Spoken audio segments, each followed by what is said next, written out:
கோவை வடவள்ளி அருகே உள்ள பொம்மனாம்பாளையம் பகுதியைச் சேர்ந்த மூர்த்தி மற்றும் வடவள்ளியைச் சேர்ந்து சுஜாதா ஆகியோர் வறுமை நிலையில் உள்ள பெண்களை குறிவைத்து அவர்களை ஆசை வார்த்தைகளால் ஏமாற்றி விபச்சாரத்தில் ஈடுபடுத்தியதாக குற்றச்சாட்டு எழுந்தது. இதுகுறித்து கிடைத்த புகாரின் பேரில் வடவள்ளி போலீசார் விசாரணை நடத்தி பெண் தரகர்களான மூர்த்தி மற்றும் சுஜாதாவை கைது செய்து கோவை மத்திய சிறையில் அடைத்தனர்.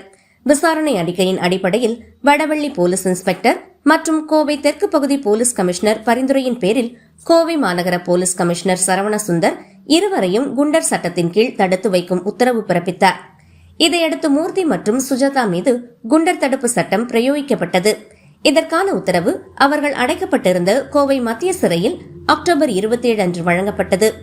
கோவை பகுதியில் தொடர்ச்சியாக நடக்கும் இத்தகைய சமூக விரோத செயல்களில் ஈடுபடுவோருக்கு எதிராக கடுமையான நடவடிக்கை எடுக்கப்படும் என காவல்துறை வட்டாரங்கள் தெரிவித்துள்ளன.